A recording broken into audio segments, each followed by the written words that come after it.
আসসালামু আলাইকুম প্রিয় বন্ধুরা। আজকে আমি আপনাদের ইংরেজি লেখা সুন্দর করার খুব সহজ এবং কার্যকরী একটি কৌশল বলবো।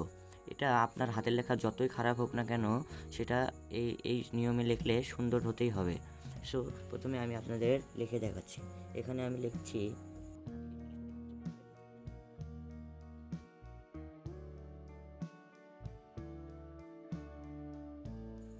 এভরিবডি। এখানে আমি কি লিখলাম?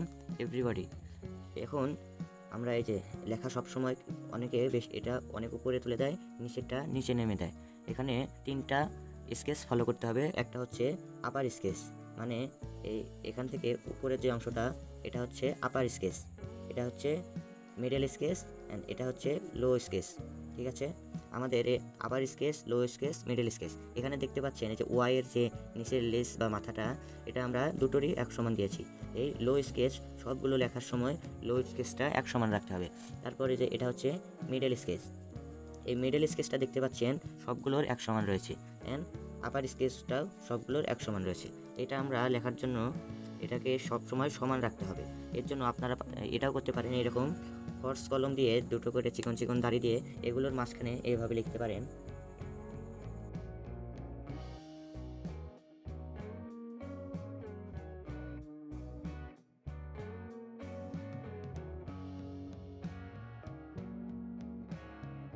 Mother's, everybody love this mother.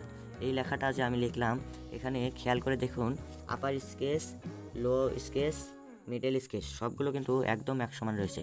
আপনারা চাইলে এরকম এরকম অলেখা কলম দিয়ে দাড়িটা লিখতে পারেন, কিংবা ইংরেজি খাতায়ও বেশি বেশি অনুশীলন করতে পারেন। আবার অনেকে বলেন যে এই এক একটা ওয়ার্ড, এই শব্দগুলোর মাঝখানে কিন্তু একটি নির্দিষ্ট ফাঁকা থাকে। আমি কিন্তু সবাইকে বলি আমার ভিডিওতে পরিমাণ ফাঁকা দিতে। ঠিক আছে, আমি নিষেধ লিখে দেখাচ্ছি।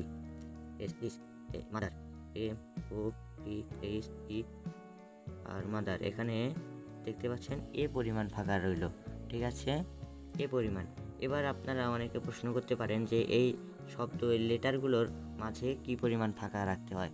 এখানে দেখতে পাচ্ছেন যে ধরুন মাদার, এখানে আমি মাদার লিখছি, MOTHE আর মাদার। দেখতে পাচ্ছেন সবগুলো অক্ষর প্রায় লেগে লেগে, যে মাঝখানে যদি একটা দাড়ি দেওয়া যায় দেখতে পাচ্ছেন, তাহলে প্রায় লেগে লেগে লিখতে হবে। যত ঘন করে লিখতে পারবেন কাছাকাছি, তত দেখতে সুন্দর হবে।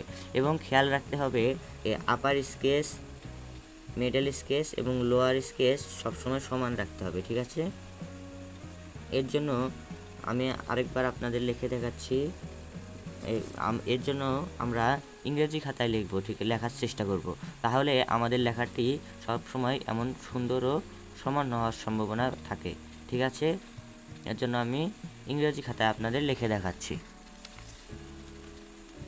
এখানে দেখতে পাচ্ছেন এই যে উপরের যে ঘরটা, এটা হচ্ছে upper sketch, middle sketch, lower sketch. এখানে যদি আমি লিখি এভরিবডি,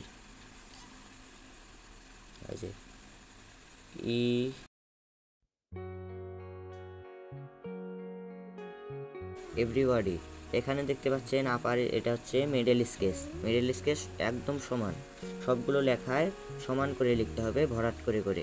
ধরুন এই যে দাগের একদম ভরাট করে লিখতে হবে এবং এটা হচ্ছে আপার স্কেচ, একদম উপরে সবগুলো দেখতে পাচ্ছেন এক সমান, নিচের সবগুলো এক সমান। এটা হচ্ছে লো স্কেচ। ঠিক আছে, upper sketch, middle sketch, lower sketch. এখানে আমি আরেকটি শব্দ লিখে দেখাচ্ছি। ধরুন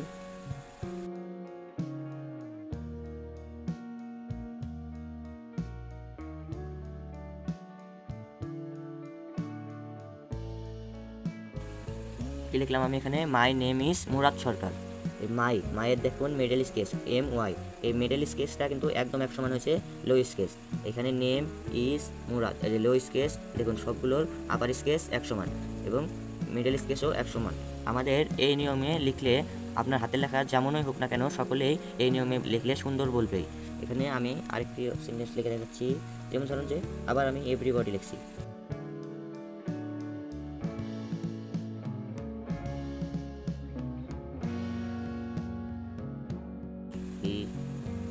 আর mother. Everybody love this mother. এখানে আপার স্কেচ লো স্কেচ সব ফলো করতে হবে, এই ফাঁকা জায়গাগুলো পূরণ করতে হবে, মানে এ সমান ফাঁকা দিতে হবে এবং যতটুকু পারেন লেগে লিখবেন।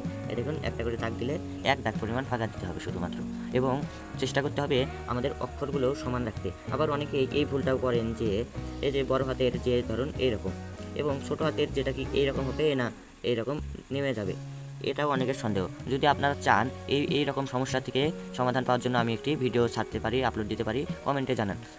খোদা হাফেজ বন্ধুরা, এই নিয়মে লিখুন, লেখা অবশ্যই সুন্দর হবে।